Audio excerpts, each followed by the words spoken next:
Hello students, आज हम BSc third year का फर्स्ट पेपर इनऑर्गेनिक केमिस्ट्री के बारे में अध्ययन करेंगे। इसमें आज का जो टॉपिक है वो है धातु कार्बोनिल के रासायनिक गुण।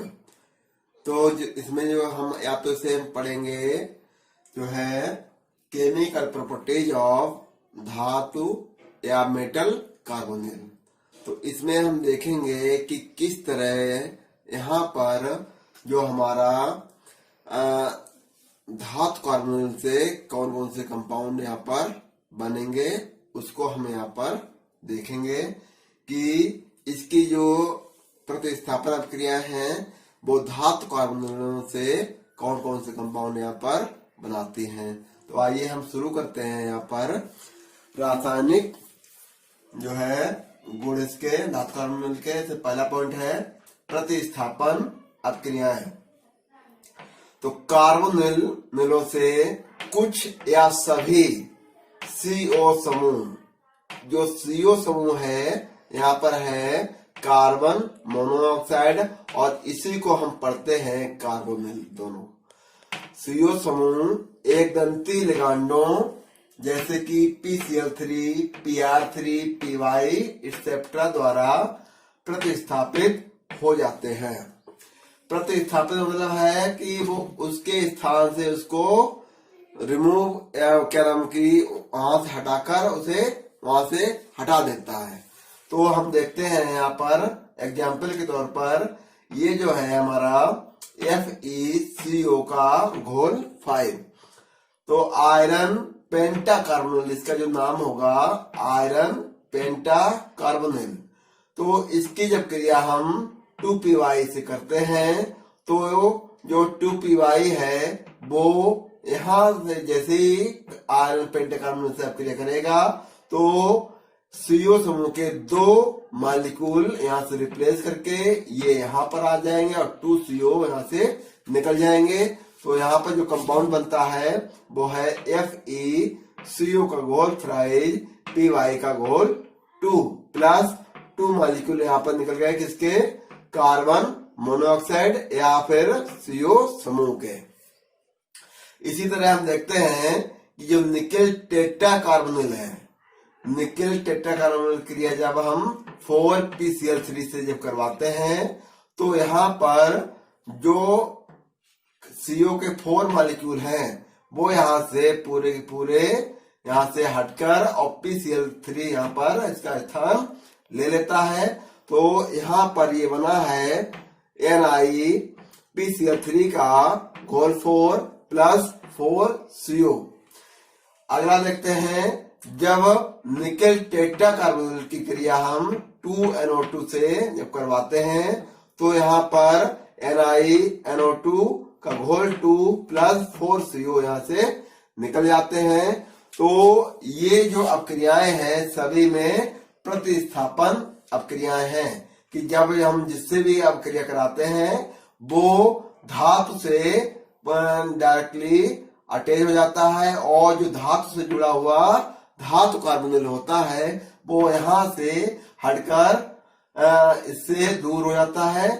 तो ये यहाँ से रिमूव हुए हैं। तो जब आयरन पेंटा कार्बोनिल क्रिया हम 2py से कराते हैं तो 2CO निकलता है। निकेल टेट्रा कार्बोनिल क्रिया हम 4PCl से कराते हैं तो 4CO निकलता है।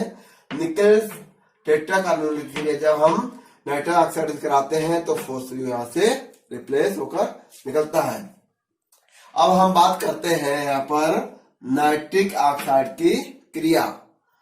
तो जब हम किसी धातु कार्बोनिल की क्रिया हम नाइट्रिक ऑक्साइड से कराते हैं तो यहाँ पर देखते हैं अनेक कार्बोनिल अब क्रिया करके कार्बोनिल नाइट्रोसिल बनाते हैं। तो कार्बोनिल तो हमने बताया कि जिसमें CO समूह होते हैं वो कार्बोनिल कहलाते हैं।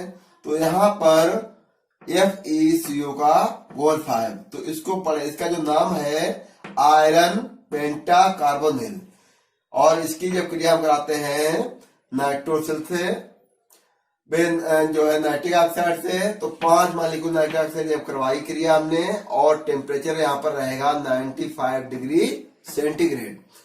तो जब आयरन पेंटा कार्बोनिल क्रिया हम 5 मॉलिक्यूल नाइट्रिक ऑक्साइड जब करवाते हैं, तो यहाँ पर हमें आयरन डाई कार्बोनिल नाइट्रोसिल प्राप्त होता है, और 3 मॉलिक्यूल यहाँ पर कार्बन मोनोऑक्साइड के या जो है कार्बोनिल के निकल जाते हैं। तो अब हम बात करते हैं पॉइंट नंबर 3 की, जिसमें है ऊष्मा का प्रभाव। तो ऊष्मा क्या है कि जब कार्बोनिल भिन्न भिन्न कार्बोनिल गर्म करने पर अपघटित होकर विभिन्न यौगिक बनाते हैं, तो जो भी हमारे कार्बोनिल है, जैसे कि आयरन पेंटा कार्बोनिल, तो जब आयरन पेंटा कार्बोनिल क्रिया 250 डिग्री सेंटीग्रेड पर जब करवाते हैं, तो ये अपने ही आयनों में टूट जाता है। कैसे कि यहाँ पर जो आयरन है, आयरन अलग हो जाएगा, और ये जो कार्बोनिल कंपाउंड है 5, ये भी अलग हो जाते हैं। इसी को अपघटन कहते हैं। और ये जो अपघटन क्रिया होती है वो ऊष्मा की प्रेजेंस में ही होती है। तो जब आयरन पेंटा कार्बोनिल की क्रिया 250 डिग्री सेंटीग्रेड जब करवाते हैं, तो यहाँ पर आयरन अलग हो जाता है, और 5 मॉलिक्यूल ये कार्बन मोनोऑक्साइड या कार्बोनिल के अलग हो जाते हैं। जब इन दोनों को हम मिलाएंगे तो हमें क्या प्राप्त होता है, आयरन पेंटा कार्बोनिल। और ये जो आयरन पेंटा कार्बोनिल क्रिया है, जब हम इसकी मतलब ऊष्मा से अपक्रिया कराएंगे तो हमें धातु प्राप्त होती है और कार्बोनिल प्राप्त होते हैं। अगला रिएक्शन है निकेल टेट्रा कार्बोनिल। जब निकेल टेट्रा कार्बोनिल क्रिया हम 180 डिग्री सेंटीग्रेड पर करवाते हैं, तो हमें निकेल धातु और 4 मॉलिक्यूल कार्बन मोनोऑक्साइड के या कार्बोनिल के प्राप्त होते हैं। तो इस तरह जो ऊष्मा का जो प्रभाव है, तो उसमें क्या होता है, ऊष्मा का प्रभाव जब कोई एक कंपाउंड होता है, अगर उसमें ऊष्मा का हम या टेम्परेचर की जब उसमें क्रिया कराते हैं, तो वो अपने ही आयनों में टूट जाता है या अपने ही आयनों में अलग अलग विखंडित हो जाता है। उसको हम ऊष्मा का प्रभाव कहते हैं, या अपने ही आयनों में टूटना उसे कहेंगे। तो उसी तरह ये टूटा हुआ है। अब हम देखते हैं यहाँ पर उपयोग। ये उपयोग किसके हैं, धातु कार्बोनिल के, कि जो धातु कार्बोनिल हैं उनका क्या उपयोग समाज में है। तो इसका जो पहला पॉइंट है धात्विक चूर्ण बनाने में, तो ये जो है धात्विक चूर्ण बनाने में इसका उपयोग होता है धातु कार्बोनिल का। दूसरा है शुद्ध धातु प्राप्त करने में। तीसरा है निकेल तथा क्रोमियम की प्लेट्स बनाने में। तो जो निकेल है और क्रोमियम की जो प्लेट्स होती हैं उन्हें बनाने में भी इसका प्रयोग होता है। अगला है अपस्फोट रोधी एंटी स्नोक, मतलब कि जो है विस्फोट जहां पर ना हो उसके रूप में भी इसका प्रयोग होता है। अगला है समांग उत्प्रेरक के रूप में, तो इसका क्या है होमोजीनियस कैटालिसिस के रूप में भी इसका प्रयोग होता है।